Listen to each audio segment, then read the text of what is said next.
अरुण प्रसाद जी, यही सवाल मेरा आपसे, ये जो बार बार भूकंप के झटके इस इलाके में देखने को मिल रहे हैं, जिसे हिंदू कुश रीजन भी कहा जाता है, एवरेस्ट का ये इलाका, ऐसा क्यों हो रहा है? इसके पीछे का कारण क्या है?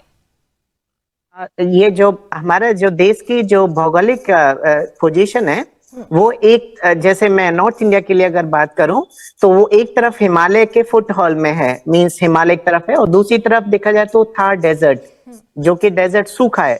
तो जो दिल्ली और नॉर्थ इंडिया की जो लोकेशन है वो इतना स्ट्रेटेजिकली एक इंडिफरेंट है, जैसे कि एक तरफ सूखा है और एक तरफ पहाड़ है जहाँ पर के बर्फ है और टेम्परेचर कम है। दूसरा जो 5 तरह के जोन्स होते हैं अर्थक्वेक के पर्सपेक्टिव में, तो जोन 4, हाँ या तो जोन 4th एंड 5th वाला जो एरिया है वो जम्मू कश्मीर, हिमाचल, उत्तराखंड, उत्तर प्रदेश का भाग और हमारे नॉर्थ ईस्ट तक जाता है। नॉर्थ ईस्ट पूरा का पूरा जोन 5 में आता है। तो अभी जैसे कि नेपाल अगर देखा जाए तो नेपाल एक देश अलग है, लेकिन ज्योग्राफिकली तो एक जैसा ही है उसका जो एरिया है। ये वहां पर आता है और कम से कम 300 किलोमीटर तक या 400 किलोमीटर तक इसका इफेक्ट पड़ता है ट्रेमर्स का।